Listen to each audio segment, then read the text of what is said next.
Olá a todos, bem-vindos ao nosso encontro deste dia, em que vamos retomar a caminhada na estrada de Jesus.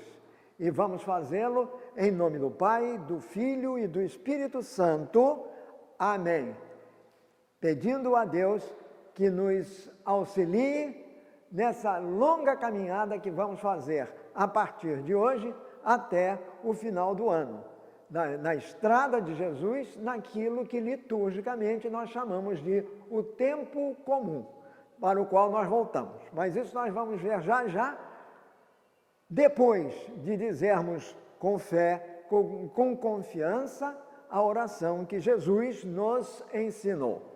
Pai nosso que estás no céu, santificado seja o vosso nome. Venha a nós o vosso reino. Seja feita a vossa vontade, assim na terra como no céu.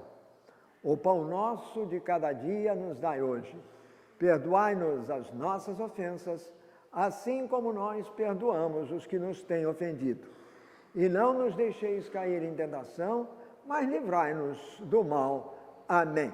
Em nome do Pai, do Filho e do Espírito Santo. Amém. Como acabei de dizer, nós voltamos ao tempo comum. Vamos fazer uma breve recordação do que é isto. Durante o ano inteiro, nós temos aquilo que na igreja nós chamamos de ano, o ano litúrgico. Quer dizer, o que celebramos, o mistério de Cristo que celebramos ao longo do ano. E nesse ano litúrgico nós vimos as várias etapas em que ele se divide. Não é? Nós vemos a etapa aqui em preparação para o Natal, depois nós temos a outra etapa, que é depois do Natal, do nascimento de Cristo, e assim vai. Ultimamente, nós celebramos o período da Páscoa, que foi do domingo de Páscoa ao domingo do Pentecostes. E a partir do domingo de Pentecostes, nós voltamos novamente àquilo que se chama o tempo comum. O tempo comum compõe-se de 34 semanas. Ele se espalha por 34 semanas. A primeira parte do tempo comum começa exatamente depois do domingo da Epifania. Celebra-se a Epifania e o primeiro domingo do chamado tempo comum é o domingo seguinte à festa da Epifania, que é a festa do batismo de Jesus. Portanto, o tempo comum começa com o batismo de Jesus. E por que isso? E o que é que isso significa? Não é fácil de a gente explicar. Porque nós temos durante o ano a celebração de Jesus, do homem, do homem Jesus. Aquele que desceu na terra é a pessoa de Jesus, o Deus que se encarnou. Então nós fazemos um estudo específico da pessoa de Jesus. A isto nós chamamos de mistério Cristo, a pessoa de Jesus. O que é isso? É o mistério da Páscoa. É o mistério do nascimento de Jesus, o mistério do seu batismo. Então, tudo é mistério. E mistério quer dizer, não é enigma, não é dizer que é misterioso. Não, o mistério é aquilo que da vida de Jesus precisa ser revelado. E ele próprio foi revelando durante a sua passagem pela terra. Pois bem, a partir do seu batismo, Jesus inicia a sua missão, a missão a missão que Deus lhe confiara. Ele veio como Messias e o Messias significa o ungido de Deus. E o ungido de Deus para quê? Para a salvação da humanidade. Jesus veio, primeiro, nos revelar o amor do Pai. Esse amor do Pai, ele encontra a sua maior expressão no Cristo crucificado. Quer dizer, Deus oferece à humanidade o seu próprio Filho, para que, por intermédio dele, a humanidade que estava afastada de Deus, que dera as costas a Deus com o pecado, no episódio do pecado, esta humanidade, Deus, que ama profundamente as suas criaturas, quis que esta criatura voltasse novamente para Ele. Quer dizer, quis que nós voltássemos para Ele. E Ele, para fazer isso, era preciso apagar essa culpa. Mas como essa culpa era enorme, Deus, no seu infinito, e eu diria insondável amor por nós, enviou o seu próprio Filho, que nos resgata, daí o nome Redentor. Nos resgata, quer dizer, paga um resgate. E a forma de pagamento foi o derramamento do seu sangue na cruz. Portanto, Ele compra a nossa liberdade, a nossa libertação do pecado. Ele a compra na cruz, entregando-se de corpo e alma na cruz. E mais, derramando, o seu corpo é pregado na cruz e o seu sangue é derramado na cruz. Jesus faz isso na cruz por nós. E assim Ele nos resgata novamente para Deus. É por isso que Ele diz que a partir dele formava-se a nova aliança com Deus. A aliança primitiva com o povo israelita havia sido quebrada pelo pecado. Então, aliás, fora quebrado muito antes a aliança com a humanidade, no pecado de Adão e Eva.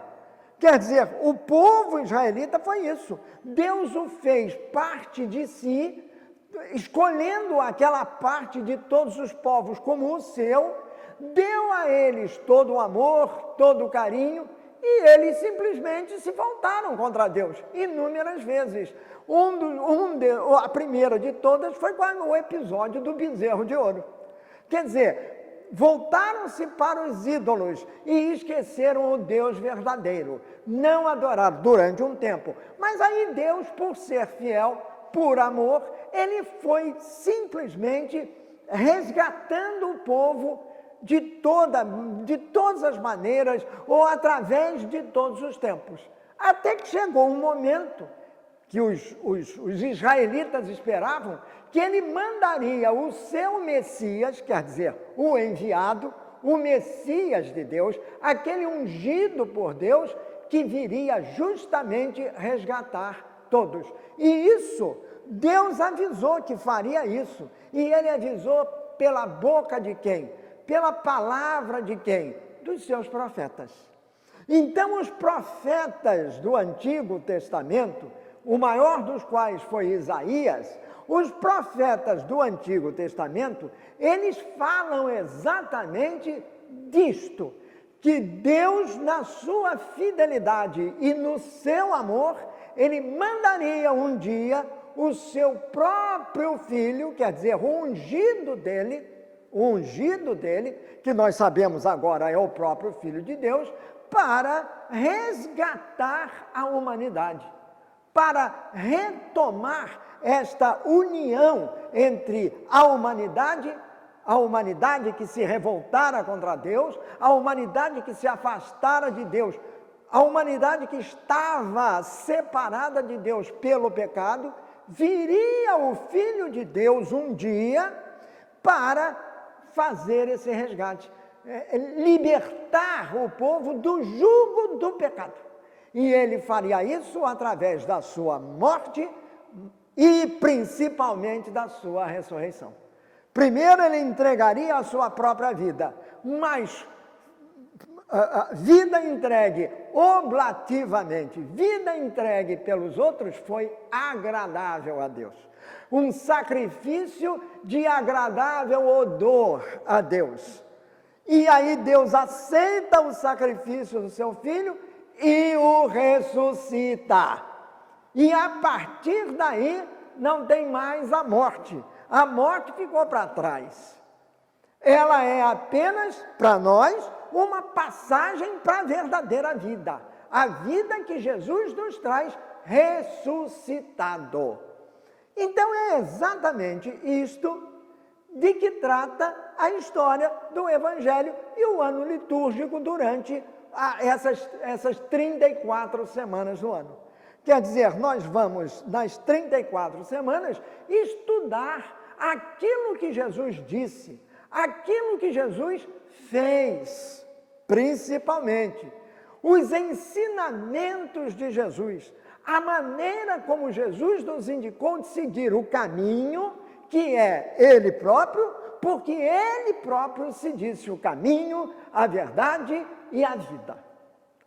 Então é nele que nós encontramos o caminho que devemos seguir, porque Ele é a verdade e, sobretudo, Ele é a vida, e vida em plenitude. Aquele que morreu e voltou. Voltou à vida, mas uma vida numa dimensão diferente. Não mais aquela vida antiga. Então, o que acontece? Veio Jesus e durante este período, que são 3 anos na Terra, isso está registrado no Novo Testamento. Isso está registrado nos Evangelhos. Os Evangelhos que foram escritos na ordem canônica, Mateus, Marcos, Lucas e João.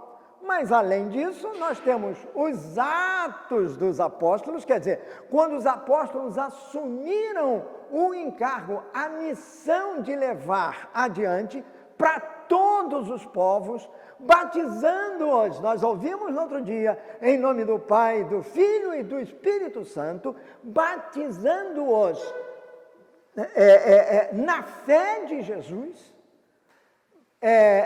para que eles pudessem agir, para que todos nós, a partir do batismo, fôssemos novamente unidos a Deus e com o selo de Deus na testa, nós passássemos nós a cumprir a missão que nos cabe, como batizados em nome do Pai, do Filho e do Espírito Santo. Por isso, o que fazemos, seja o que quer que seja, na nossa condição, é feita sempre, já que somos batizados, em nome do Pai, do Filho e do Espírito Santo.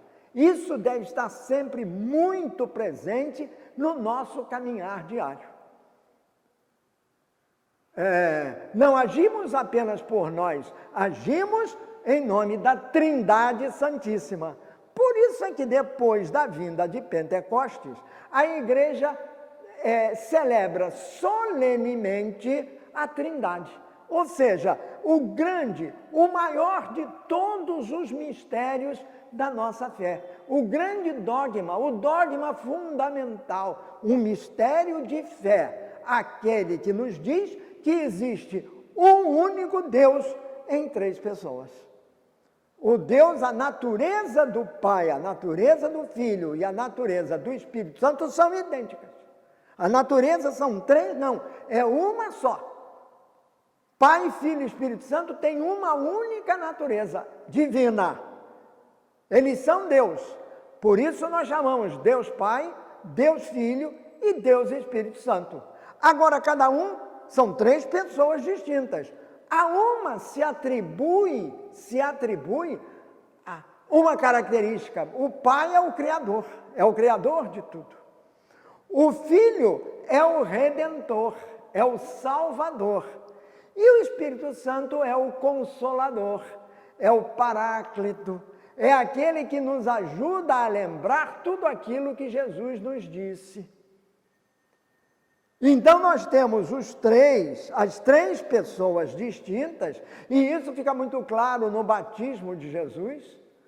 Quando Jesus está sendo batizado, ele emerge das águas, e aí ouve-se uma voz, o céu se abre e desce. E de lá desce o quê? Algo semelhante a uma pomba. E é essa figura, digamos assim, da pomba, que passa a ser a expressão pictórica, a expressão visível, concreta, daquilo que nós chamamos o Espírito Santo.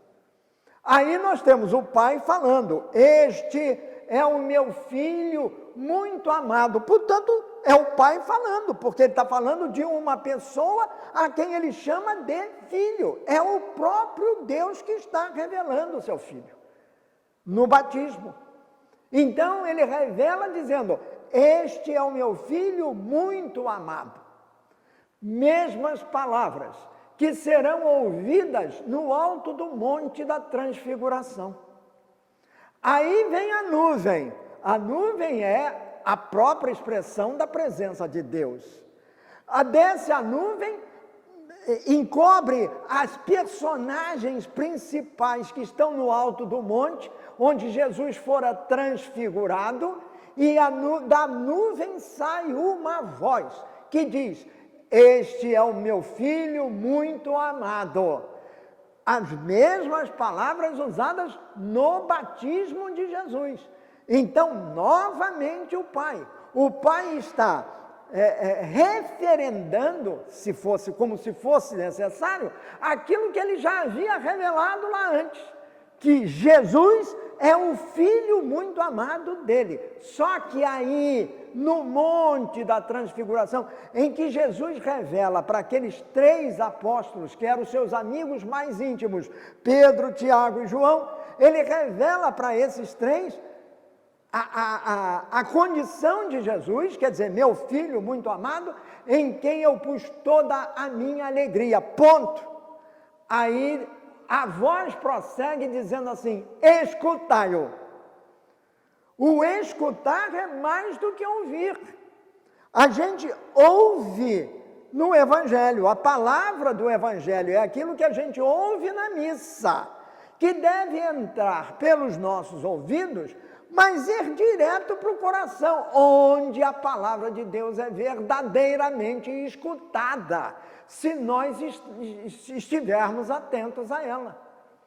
É escutada, é meditada e depois, é claro, posta em prática. Não é para ficar guardado lá dentro, é para colocar em prática. É fazer aquilo que Jesus nos ensina. E este fazer o que Jesus nos ensina, ele próprio ensinou a fazer, naquilo que nós chamamos de o tempo comum do ano litúrgico. Então, aqueles 34 domingos, quer dizer, o início da semana, as 34 semanas do tempo comum, elas mostram isso. Tudo que Jesus fez, tudo que Jesus falou, mas principalmente como ele agiu. O seu relacionamento com as pessoas. E principalmente os ensinamentos dele. É isto que nós vamos ver ao longo deste período, que vai até o último dia, o último domingo do tempo comum, quando se faz uma outra celebração. Jesus é celebrado nesse último domingo do tempo comum como o Rei do Universo. Por isso é a festa de Cristo Rei. É o que encerra o ano litúrgico. Cada ano civil é distinguido na liturgia por uma letra. Então, do alfabeto, são 3 os evangelistas. Isto significa que nós temos Mateus, Marcos e Lucas. Mateus corresponde ao ano A do ano litúrgico. Marcos corresponde ao ano B do ano litúrgico. E Lucas corresponde ao ano C. Este ano é o ano A.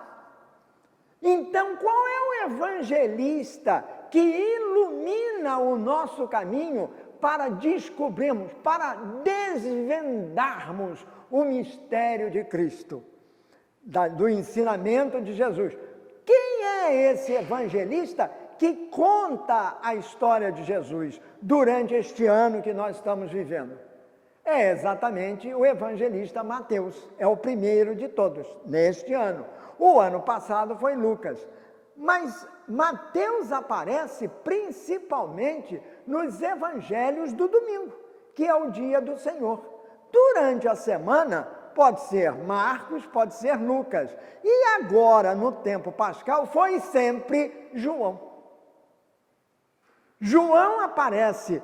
João não é sinótico.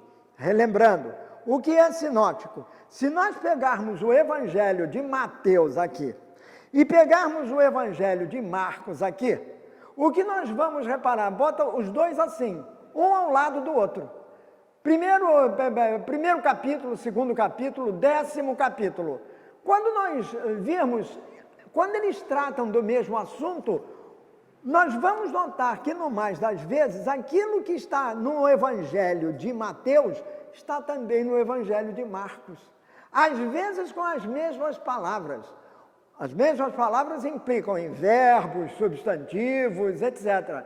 Só que escritos num estilo diferente. Uma maneira diferente de dizer ou de falar sobre o mesmo assunto. É isto que os evangelhos dizem. Então, Marcos conta a história do batismo de Jesus? Conta, mas conta em uma linha. Aí vem Mateus e resolve contar, e conta em 5, 6 linhas.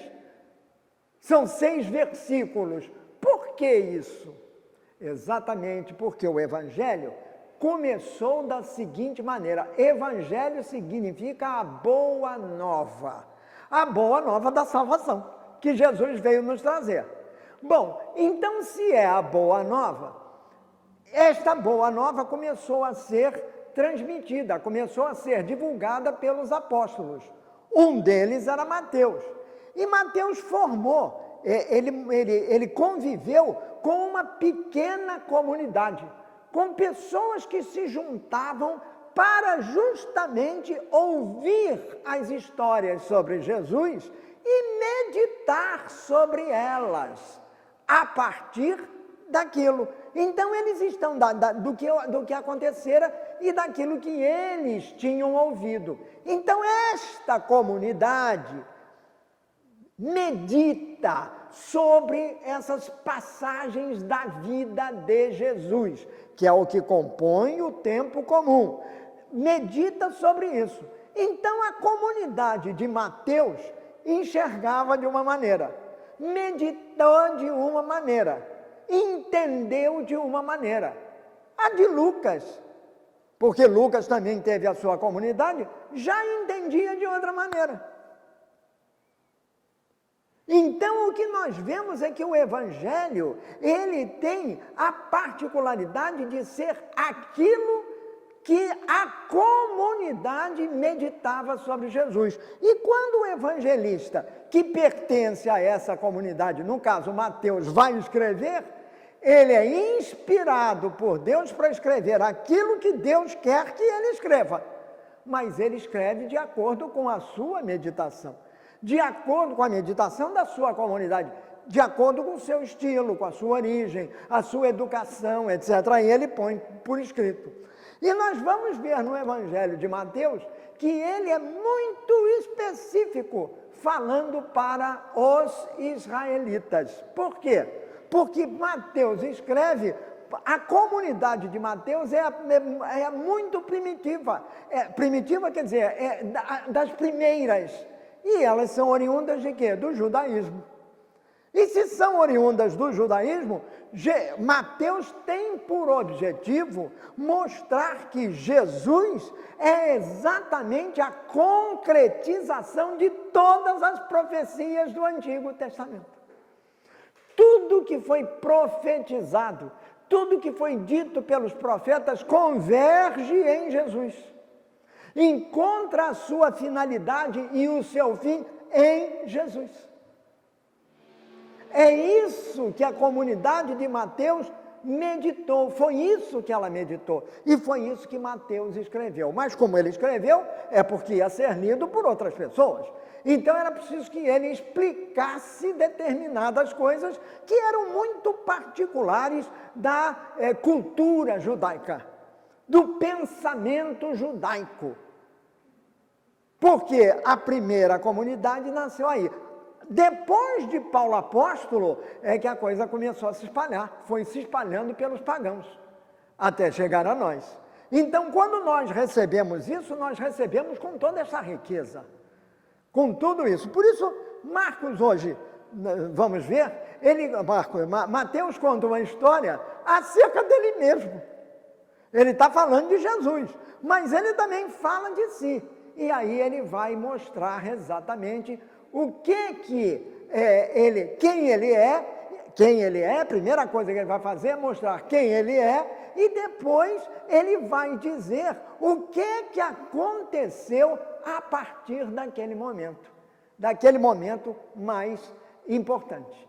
Então, o que nós vamos fazer, mais importante para ele, bem entendido, então nós vamos ver é que durante essas semanas do tempo comum, nós vamos voltar, no mais das vezes, ao Evangelho de Mateus, para estudarmos uma passagem pequenininha, para meditarmos como fazia a comunidade de Mateus sobre aquilo que ele escreveu.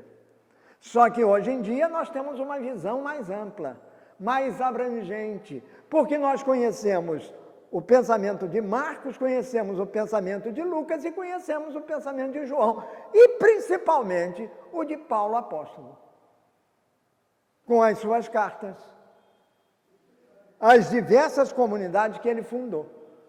Então, isto tudo é para que nós firmemos a nossa fé. Nós temos que estudar a vida de Jesus para isso, para firmar a nossa fé. Porque temos que entender que Jesus veio ao mundo e viveu no mundo como um de nós, para que nós pudéssemos ser, na sua ressurreição, um com ele. Então, se ele é o Filho de Deus, ele nos levou como seus irmãos para o Pai. Naquele momento em que ele entra na nuvem, ele ascende aos céus, está indo ele pessoalmente, como homem, se apresentar ao Pai, e aí ele entra na intimidade do Pai. Mas ele entra na intimidade do Pai só por ele? Não. Ele entra na intimidade do Pai por ele e por nós. Foi por isso que ele ensinou os seus discípulos a rezar: Pai nosso que estás no céu. Ora, ele está indo para o céu, então ele diz Pai nosso, ao se entregar a Deus. Pai nosso de quem? Nosso não é plural majestático, nosso significa ele com os outros, com aqueles que ele resgatou. E quem é que ele resgatou? Ora, a humanidade inteira. E ao resgatar a humanidade inteira, ele reconcilia com Deus, mas também reconcilia a própria natureza com Deus. Muito bem. Então, nessa primeira parte, nós vamos ver que São Mateus, ao se referir, começa o capítulo número 4, eu gostaria de começar com ele, que é o capítulo número 4, versículos 18 ao 22. Ele diz assim, vamos meditar um pouquinho sobre isso. Ele diz assim: Jesus estava andando pela beira do lago da Galileia, quando viu 2 irmãos que eram pescadores. Então, olha aqui, Jesus estava andando, não é nenhum fantasma. Fantasma não anda. Ele estava andando, ele estava pisando a areia. Geralmente essa é uma imagem, não é? Muito recorrente de Jesus, andando pela beira do lago, porque foi onde ele viveu a maior parte da sua vida terrena, da sua caminhada terrena, da sua missão na terra. Foi à beira do lago. Qual é o lago? O lago de Tiberíades, que é o nome da cidade que ficava à margem do lago. Também chamado Lago de Genezaré, também conhecido como Mar da Galileia. Jesus está, portanto, andando pela areia, como qualquer um de nós faz quando vai à praia. Ele estava andando pela areia, deixando a sua marca dos seus pés impressa na areia, na beira do lago da Galileia, quando ele viu 2 irmãos que eram pescadores. Então ele encontra esses pescadores e ele sabe que eles são irmãos e estão lá na sua atividade comum, na sua atividade diária.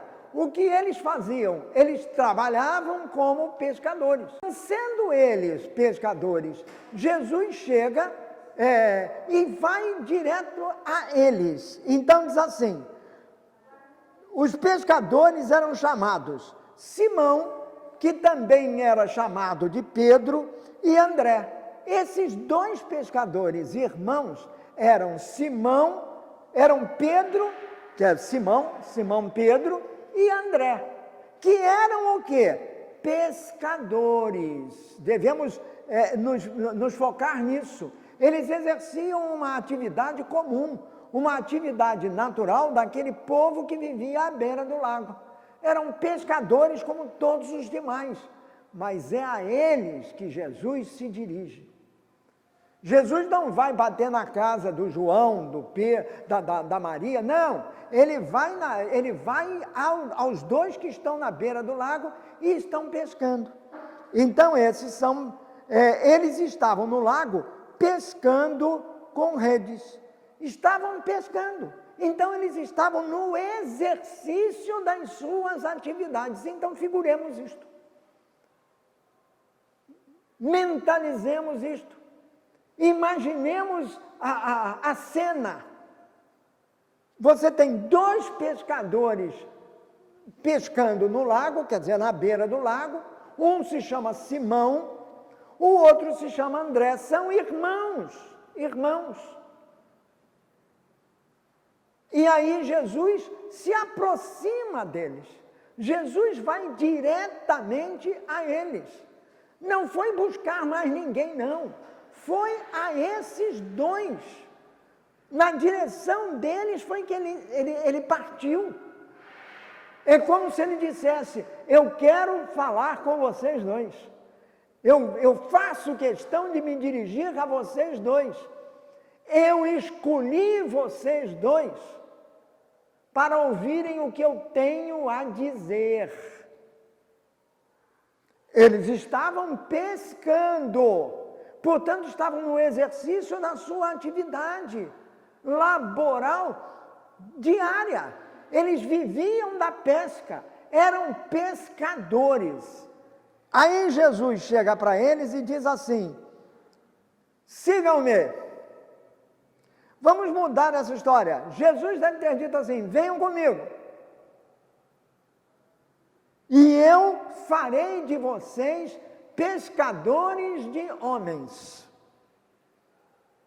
Aqui nessa tradução não está assim. Está numa maneira, numa linguagem de hoje. Então aqui está dito assim, que Jesus teria dito: venham comigo, que eu ensinarei a vocês a pescar gente. Eu ensinarei a vocês a pescar gente. O original não é bem assim, é a mesma coisa, mas não dito com outras palavras. Jesus diz: sigam-me. Ele é taxativo. Isso significa: venham comigo. Agora pensemos, dois pescadores estão lá pescando e estão ganhando o sustento de cada dia com o seu trabalho. Chega uma pessoa, na realidade eles já até conheciam essa pessoa. Eles já conheciam Jesus. André foi o primeiro a conhecer. E depois levou lá Pedro. E foi nesse primeiro encontro de Jesus com Pedro que o nome do Pedro era Simão. E Jesus disse para ele: olha aqui, tu és Simão, filho de João, pois a partir de agora tu serás Pedro. Ele diz isso para Pedro. Então, ele muda o nome de Pedro. Ele muda o nome de Simão. De Simão passa a ser Pedro para Jesus. Por quê? Porque Jesus já tinha em mente a missão que caberia a esse pescador. Por isso também ele vai dizer: vocês pescam peixes aqui, venham comigo que vocês se transformarão em pescadores de gente. Que é o que conta. Eles passariam a ser pescadores de pessoas. Aí vem o fundamental da história. Versículo número 20. Então, eles largaram logo as redes e foram com Jesus. Olha, eles estavam trabalhando, estavam fazendo ali o que eles faziam diariamente. não estavam amofinados por isso, não estavam zangados pelo tipo de trabalho que tinham, não ambicionavam mais coisa nenhuma, eram pescadores e continuariam a ser, até que, na vida deles, vamos dizer assim, intrometeu-se Jesus. Entrou Jesus, e com a sua palavra, cujo tom, inflexão, maneira de dizer, deve ter tocado profundamente o coração desses dois homens racionais. E tocou de tal maneira que eles largaram tudo. Largaram as redes, deixaram aquilo que eles estavam fazendo. Era a mesma coisa que abandonaram o sustento deles, a fonte do sustento deles, para seguir Jesus. Portanto, eles se puseram à disposição de Jesus.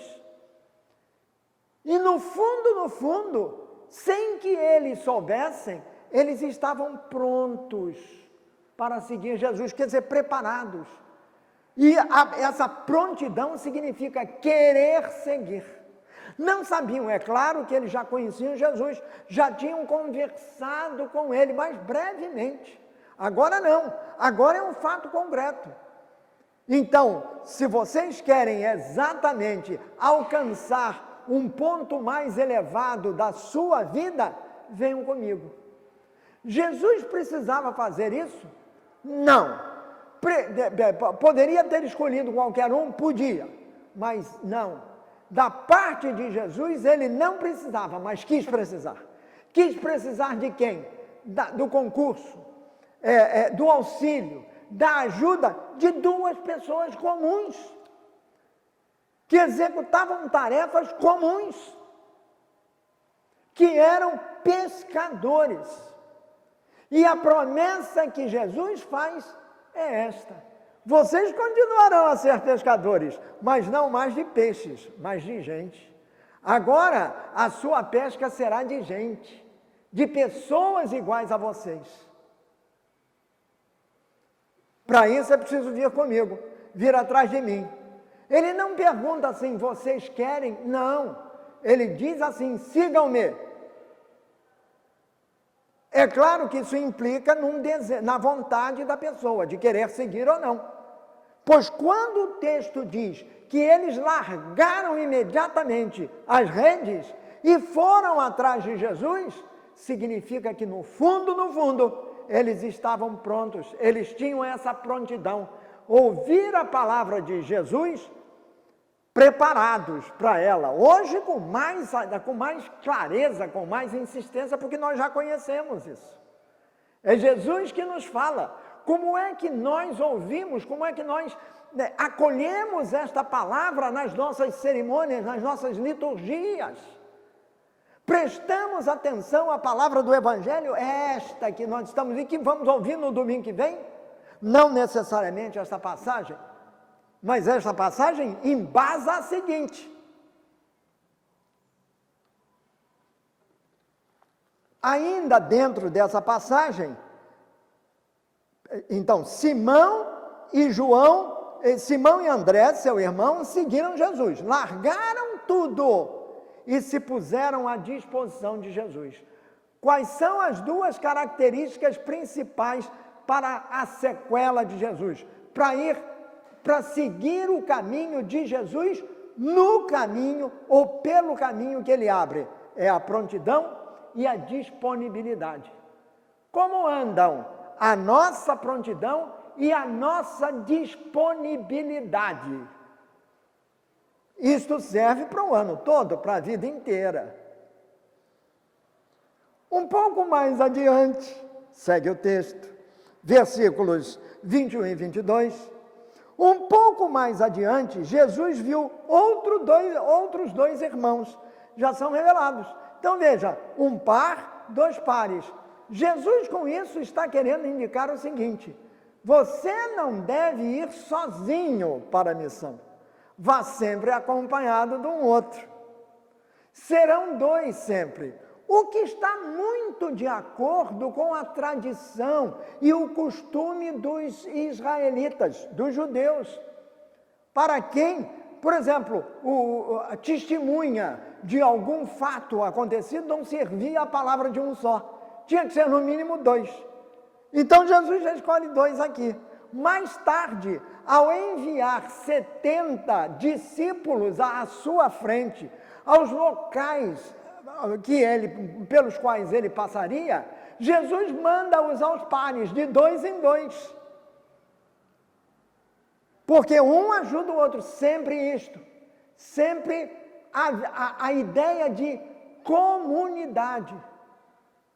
O cristão deve ser isso. Ele é um com o outro. O cristianismo deve ser sempre assim. A união de várias pessoas diferentes, mas com o mesmo objetivo.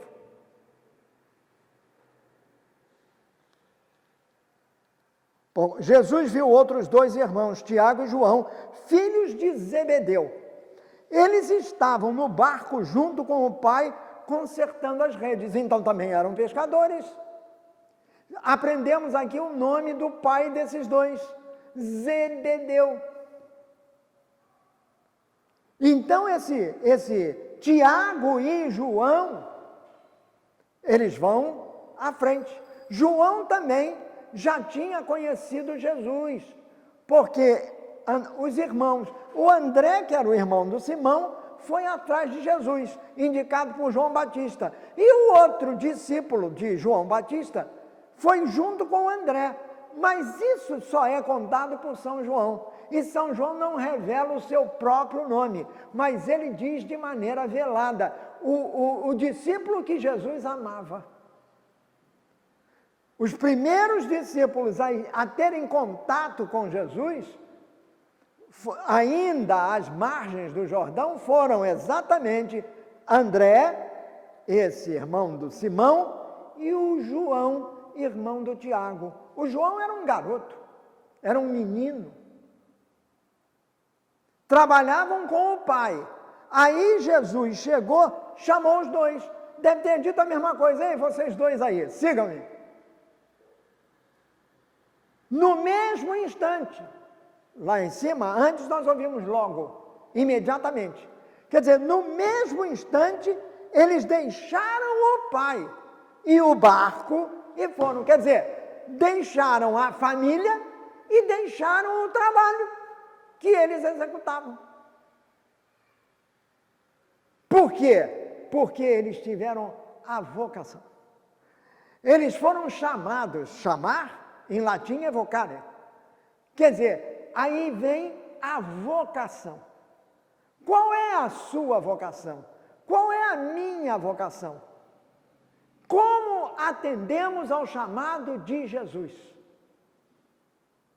Seguir Jesus, agora não vamos pela estrada, ele não está presente fisicamente entre nós, mas seguir Jesus significa conhecer a sua palavra, meditar sobre ela, acolhê-la no coração e depois pô-la em prática. Isto é vocação.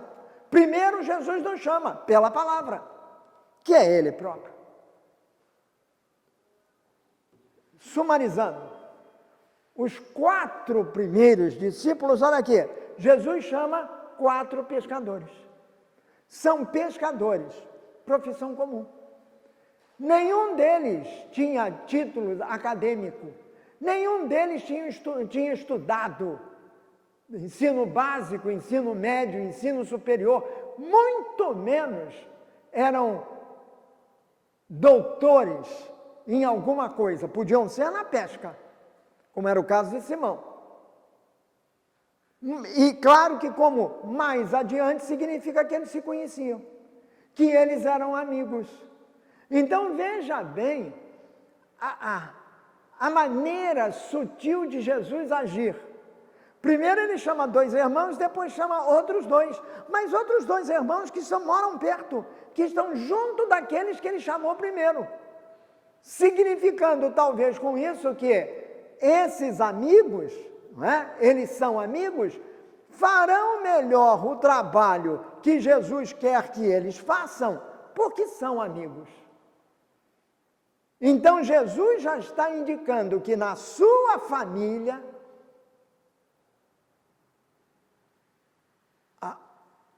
o principal, além de seguir Jesus, é exatamente o ser amigo. Eles são amigos. E eles vão vivenciar o caminho de Jesus, é isso mesmo.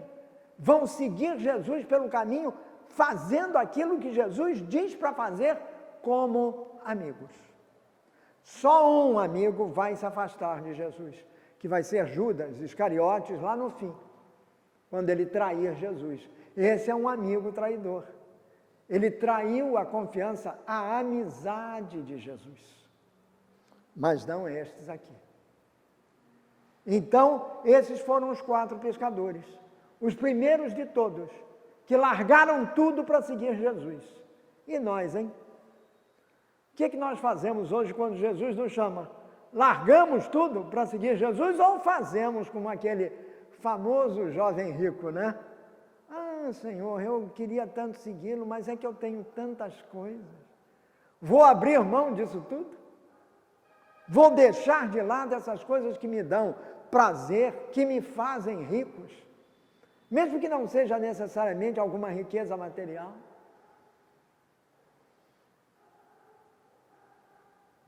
Nós devemos ter sempre em mente isso. E se conhecemos algum religioso, alguma religiosa, sacerdotes que certamente reconhecemos, que abandonam, que deixam as suas famílias na sequela de Jesus, para se dedicar integralmente a Jesus. Então nós devemos ter respeito por essas pessoas. Fizeram uma coisa que provavelmente nós não faríamos.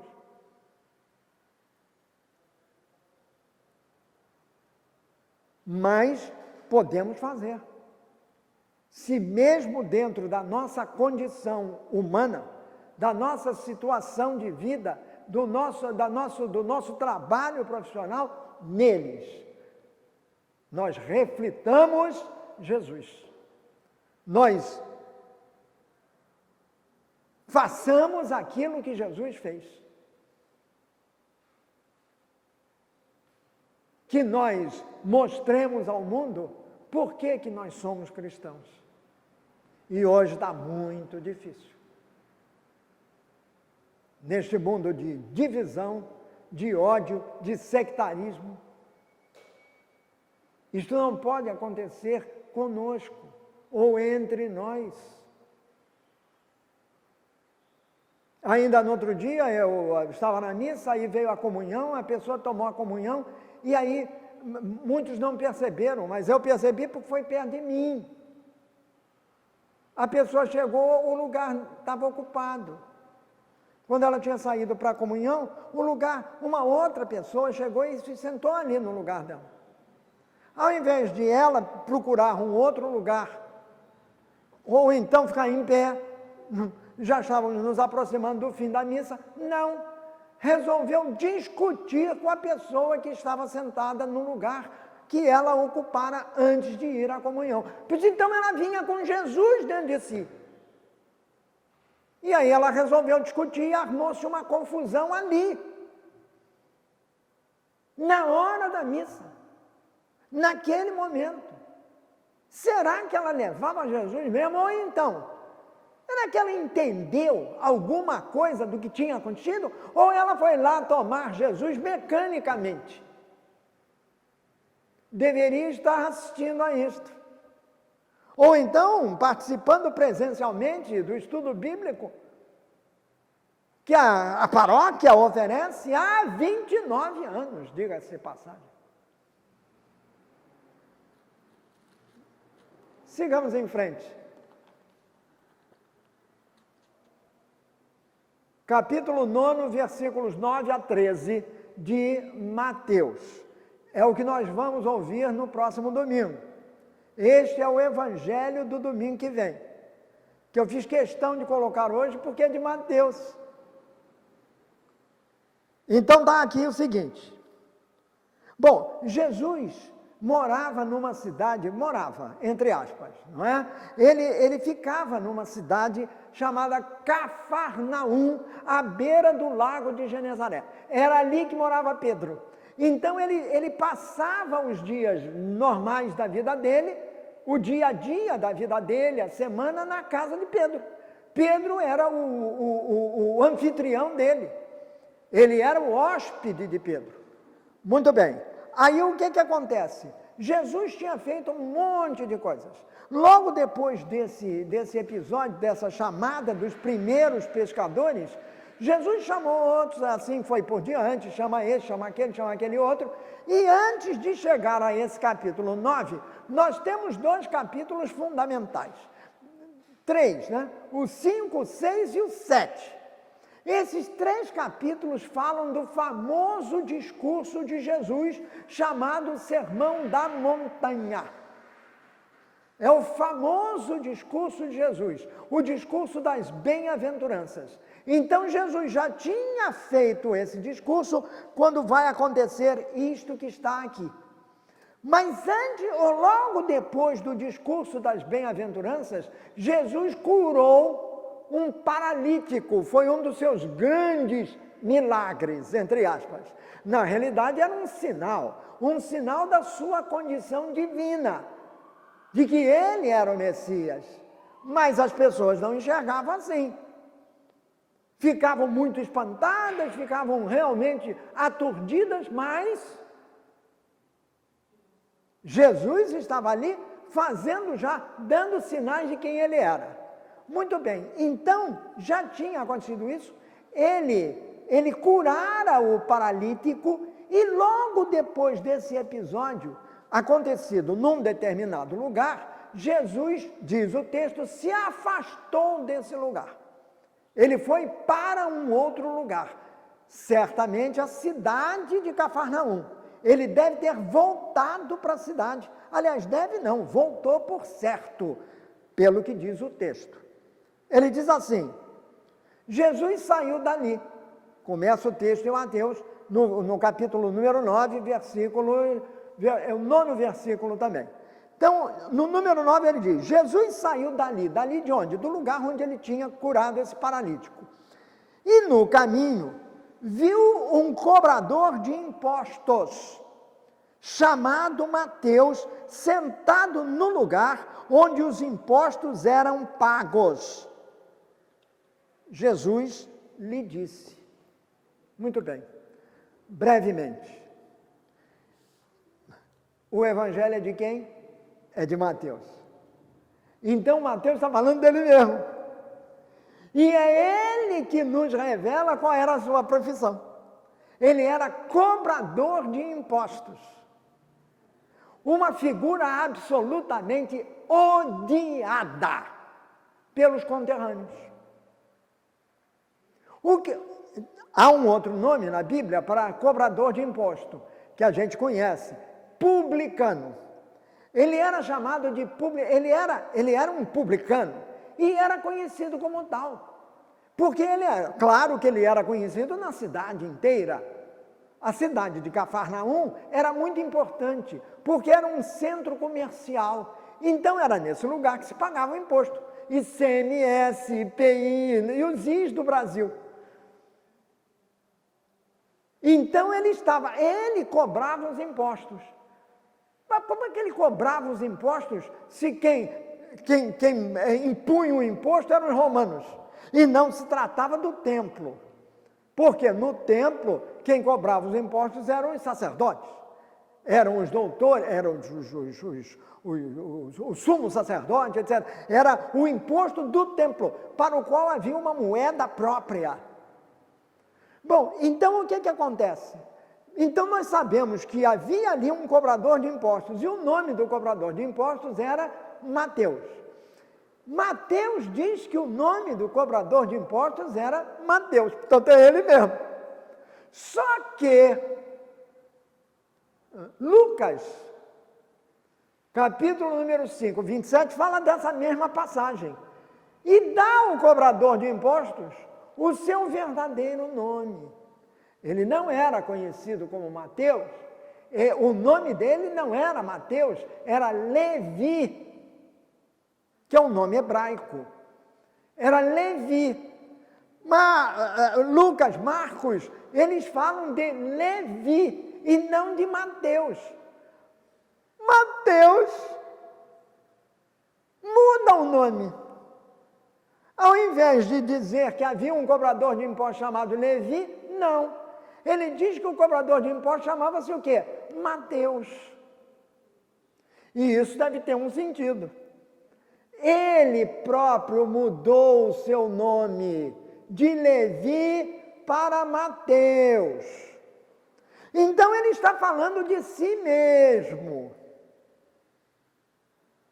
O nome, na cultura hebraica, na cultura semítica, é importantíssimo. E na Bíblia, o nome tem uma importância muito maior, porque ele está sempre ligado à história da salvação. Isaías, por exemplo, vem de Ióshua. Ióshua é Javé. Jesus é Ióshua, quer dizer, o Filho de Deus, o Filho de Javé.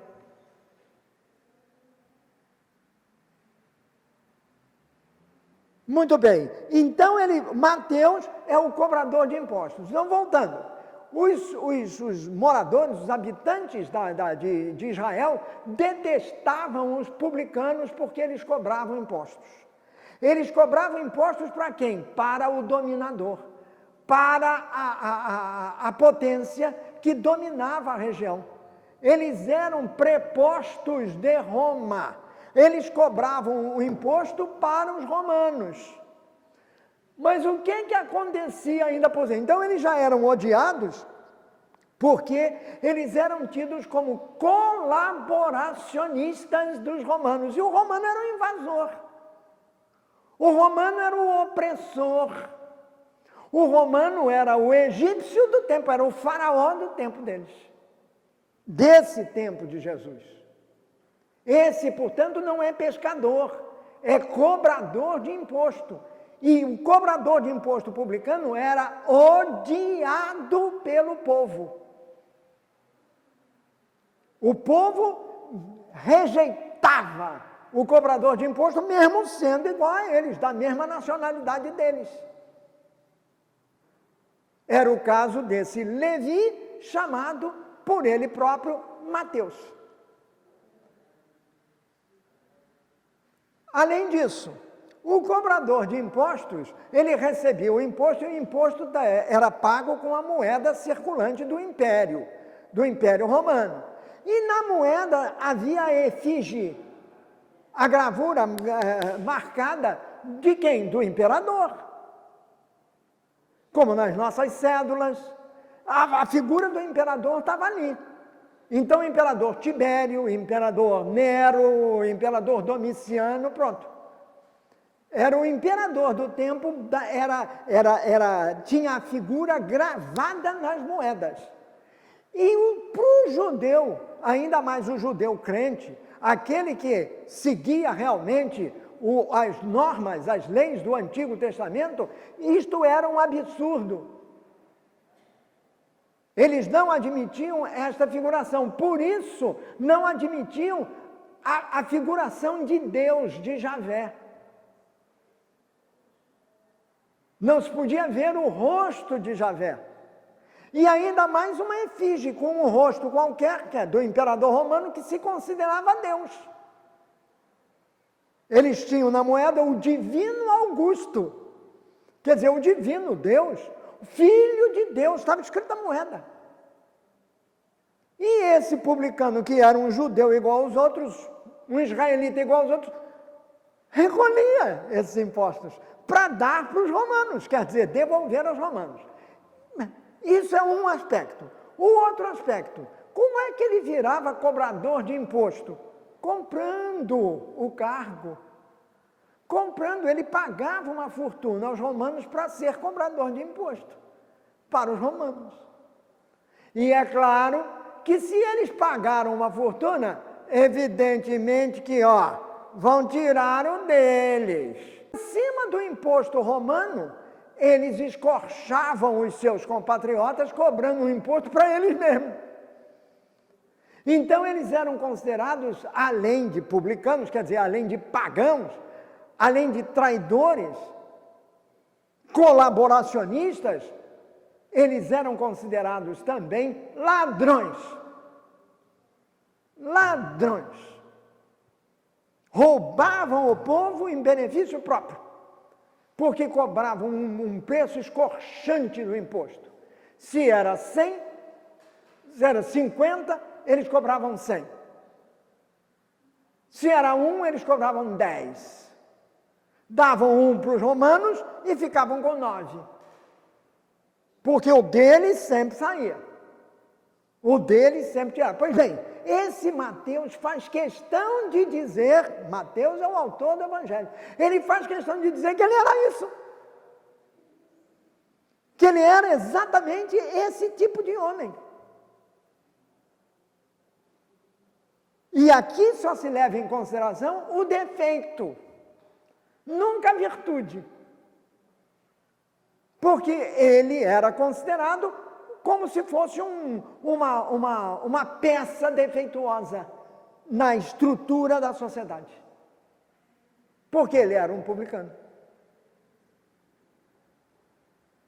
Pois bem, ele está no lugar da cobrança do imposto.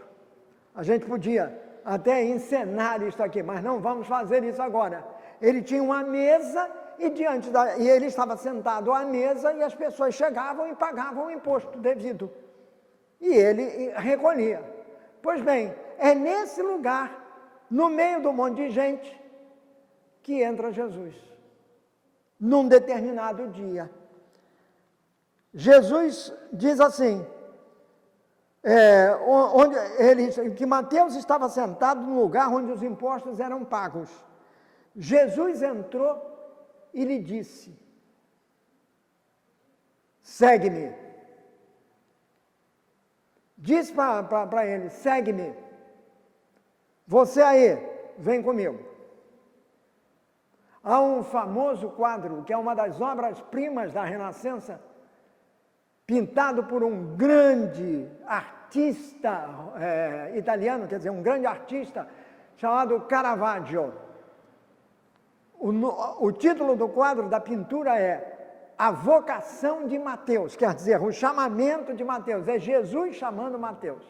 Isso está em Roma, pendurado numa parede, numa capelinha que não tem nada, de uma igreja pequenininha diante do Panteão, chamada São Luís dos Franceses. Basta a gente olhar para aquele quadro para a gente ter uma ideia, para a gente ser transportado para este momento que Mateus botou para o escrito. Mateus é específico, Mateus é detalhista. Por quê? Porque aconteceu com ele. Aconteceu com ele. O Caravaggio, que, claro, meditou antes de escrever, antes de pintar, o Caravaggio pegou isso e pintou. É de se ver a expressão fisionômica de Jesus e a expressão fisionômica de Mateus. A reação, o quadro dá serve de um curso artístico, por causa de Caravaggio, mas sobretudo um curso bíblico também. Porque ali Caravaggio botou a expressão dos dois, claro, que era como ele sentia. E olha que o Caravaggio era um doidivanas. Sempre foi pintado como tal, um sujeito das orgias. Mas nesse quadro, como em outros, pintando cenas bíblicas, ele realmente se superou. E é ele também o autor do quadro da conversão de São Paulo. Foi por causa do quadro dele que a gente ficou sabendo que São Paulo ia a cavalo e que caiu do cavalo. Porque a palavra cavalo não aparece no texto. Nem São Paulo fala disso. Mas Caravaggio meteu lá o cavalo. Muito bem. Então, este camarada ouve de Jesus isto. Jesus o encara e diz assim, segue-me. Ele faz assim, no quadro é assim, Jesus está assim com a mão. Vem, vamos juntos. E Mateus continua dizendo, ele não fala eu, ele usa a terceira pessoa. Ele diz assim, Mateus se levantou e foi com ele. Mateus se levantou e foi com ele. 5 capítulos antes nós temos os pescadores. Os pescadores largaram tudo e foram com Jesus. Disponibilidade. Mateus faz exatamente a mesma coisa, só que com uma diferença capital. Ele é um cobrador de impostos. É um homem odiado, rejeitado pela sociedade da época, pelos seus conterrâneos. Ele também se levanta prontamente e vai atrás dela. Largou tudo, largou aquilo que era a fonte da sua riqueza. Riqueza que certamente era extorquida das pessoas. Ou seja, um publicano, um pecador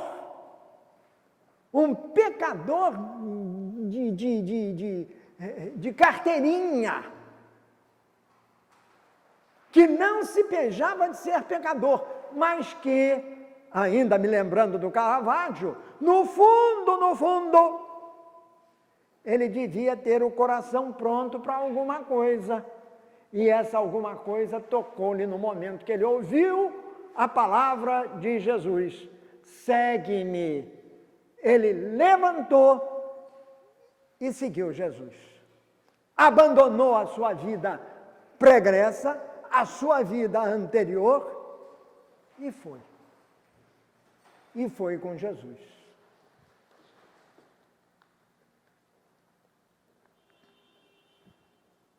Mais tarde, vou concluir agora, mais tarde, enquanto Jesus estava jantando na casa de Mateus, os outros textos dizem que ele foi fazer uma refeição na casa de Mateus. Aqui nós temos que colocar a coisa no mesmo dia. Ele chamou Mateus durante o dia e à noite ele foi lá jantar na casa de Mateus, quer dizer, no nosso conceito, né, de janta que é à noite. Então ele vai jantando na casa de Mateus. Muitos cobradores de impostos e outras pessoas de má fama chegaram e sentaram-se à mesa. Pessoas de má fama eram todos os bandidos. Todas as pessoas odiadas pela sociedade. Os fariseus, os publicanos, quer dizer, os fariseus nem tanto, mas os outros que eram as pessoas graduadas da cidade, mas junto dessas os outros. Ladrões de toda espécie, estavam lá sentados à mesa com Mateus, faziam parte dos conhecidos de Mateus, porque para irem ao jantar na casa de Mateus é porque foram convidados. O repasto devia ser bom, devia ter uma ótima comida e um vinho excelente, não é um sangue de boi não, era um vinho bom. O camarada tinha dinheiro para burro. Aí dizia assim, alguns fariseus, quer dizer, Jesus e os discípulos foram jantar junto. Jesus não se pejou de ir lá, não. Mas os fariseus, que eram os estritos cumpridores da lei, os fariseus viram isso e perguntaram aos discípulos, por que é que o mestre de vocês come com os cobradores de impostos e com outras pessoas de má fama? Por que é que o mestre de vocês come com eles? Quer dizer, os fariseus estão criticando. Como é que a gente vai se juntar a essa gente? Não, existe uma divisão. Eu sou o puro e eles são impuros. Eu sou o justificado e eles são os pecadores. Eu já ganhei o céu, eles o inferno. Será que nós melhoramos no pensamento em todos esses séculos ou a coisa continua, se não da mesma forma, parecida com essa?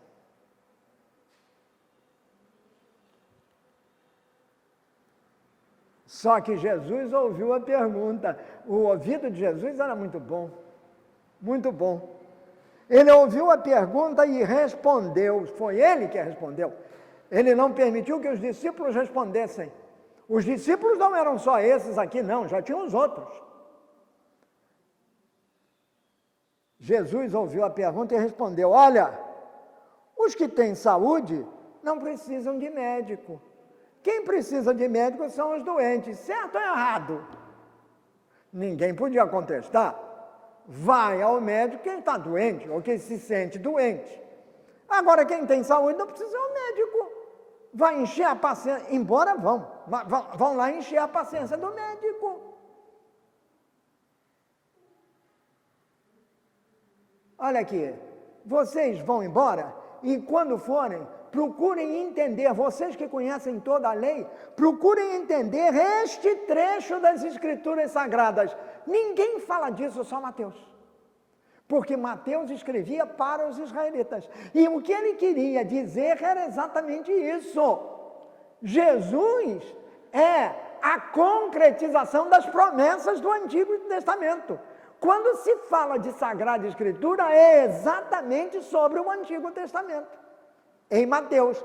Aí Mateus cita uma passagem do Antigo Testamento, da Sagrada Escritura. Eu quero que as pessoas, nessa tradução aqui, sejam boas e não que me ofereçam sacrifícios de animais. Isto é Deus falando pela boca do profeta Oséias, o mais antigo de todos, quer dizer, quase o mais antigo é Amós, mas logo depois vem Oséias. O que Deus fala? Escuta, eu quero o amor de vocês. Eu não quero sacrifício de animais, como eles faziam. Para agradar a Deus, sacrificavam tudo. Sacrificavam o bezerro, sacrificavam o carneiro. Só não sacrificavam o porco. Isso não, até hoje. Mas o bezerro, o carneiro, e tanto que o porco não entra na alimentação, não é um item de alimentação dos judeus, até hoje. Mas o carneiro e o boi, esses entram. Não era assim que eles faziam na Páscoa? Eles não sacrificavam um cordeiro bem tenro, de 1 ano, etc, etc, etc. Isso não era lei? Era. E Jesus não é o Cordeiro de Deus? Por quê? Exatamente porque Jesus se oferece em sacrifício a Deus. Na Páscoa. Então ele é o Cordeiro. Eu não quero sacrifícios. O que eu quero é o amor de vocês. O que eu quero é que vocês se voltem para mim com confiança, com fé. Isso é agora. Ele diz para a gente isso em cada missa. E na oração pessoal que nós temos com Ele. Não devemos deixar de fazê-lo. E conclui Jesus, e eu também. Porque eu vim para chamar os pecadores. Não vim para chamar os justos. Eu vim para os doentes. E não para aqueles que estão sãos. Não vim para aqueles que têm saúde. Eu vim para aqueles a quem falta a saúde. Aqueles que precisam de mim, como médico das almas. Esta é uma preciosa lição que nós aprendemos do Evangelho de São Mateus, que é o que vai nos acompanhar ao longo desta caminhada deste ano. É uma preciosíssima lição. Deus é Deus de amor. Deus é Deus de todos, dos pescadores e dos publicanos, dos bons e dos maus, daqueles que o seguem fielmente e daqueles que estão afastados dele. Porque Deus, nos ensina São João, Deus é amor. E se Deus é amor, e nos manda amar aos outros como Ele nos amou, então nós devemos fazer exatamente a mesma coisa, a fim de que nós possamos ser como Jesus foi. Então, olha aqui, lição de hoje: estar sempre prontos ao chamado de Jesus, e não apenas prontos, mas disponíveis a seguir Jesus. Prontidão e disponibilidade não são da boca para fora, tem que ser do fundo do coração para a boca e da boca para fora. E aí, as pernas. Porque, como batizados, nós temos uma missão a cumprir. E a missão que Jesus acolheu e que Jesus pôs em prática, Ele deixou para nós. Por isso, Ele foi chamando esses discípulos, que se transformaram nos seus apóstolos. Apóstolo quer dizer mensageiro, e mensageiro é o que leva uma mensagem, e essa mensagem qual é? A mensagem da salvação, é a mensagem da Boa Nova. Isto é algo que nós podemos fazer, que nós devemos fazer, que nós temos de estar prontos e disponíveis para fazer, porque fomos batizados. Fomos batizados em nome do Pai, do Filho e do Espírito Santo. Sem fazer distinção de pessoas. Sem discriminar esse ou aquele. Aceitarmos todos nós uns aos outros como nós somos, na nossa condição humana. Porque assim fez Jesus, e não fez Jesus só agora aqui, contando essa história, chamando Mateus, chamando Pedro, chamando André, Tiago, João, não! Fez Jesus do alto da cruz. Especialmente o perdão, mas fez Jesus do alto da cruz.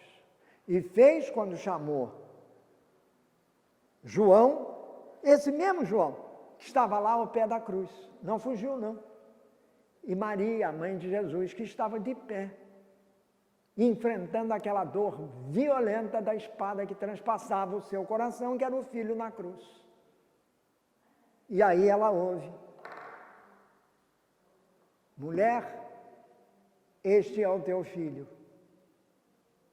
E ele se vira para João e diz: filho, esta é a tua mãe. A partir daí, São João levou Nossa Senhora para casa.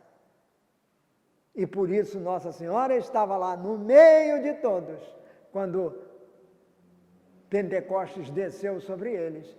No dia de Pentecostes, quer dizer, quando Deus veio sobre eles, na forma, o Espírito Santo veio em forma de língua de fogo e tocou cada um. Foi aí que eles se transformaram em apóstolos. E foi aí que a igreja nasceu. Essa igreja da qual nós somos parte e na qual nós fomos inseridos no dia do nosso batismo. Então não há ninguém que possa apagar isso, porque quem nos selou com o selo da vida e da eternidade foi o próprio Deus no dia do nosso batismo. E quem é Deus? O Pai, o Filho e o Espírito Santo. Que essa lição que nós vamos ouvir no domingo, com atenção, e agora com um pouquinho mais de conhecimento, espero eu, essa lição de Jesus, principalmente no chamado de Mateus, fique gravada no nosso coração e sirva para que nós, na nossa caminhada ao longo deste ano, possamos sempre nos lembrar de que Jesus nos chamou para uma missão. E essa missão tem que ser aquela que Ele executou, porque Ele quer que você e eu sejamos alter Cristos ipse Christus, isto é, outro Cristo, o próprio Cristo. Que Nossa Senhora nos ajude a sê-lo nesta caminhada. Ave Maria, cheia de graça, o Senhor é convosco, bendita sois vós entre as mulheres, e bendito é o fruto do vosso ventre, Jesus. Santa Maria, Mãe de Deus, rogai por nós, pecadores, agora e na hora de nossa morte. Amém. Nossa Senhora das Dores, rogai por nós. São José, rogai por nós. São Paulo da Cruz, rogai por nós. Em nome do Pai, do Filho e do Espírito Santo. Amém. Até o nosso próximo encontro no caminho de Jesus. Tchau.